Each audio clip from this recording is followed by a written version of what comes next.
yes, this really is what the Canada-US border is actually like.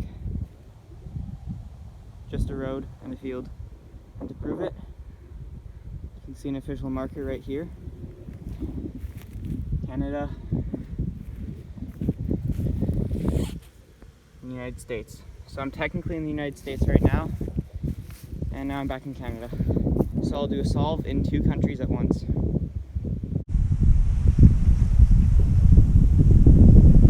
I apologize for the shaky footage, but I had to put on my helmet and it's kind of windy. That's the only angle I could really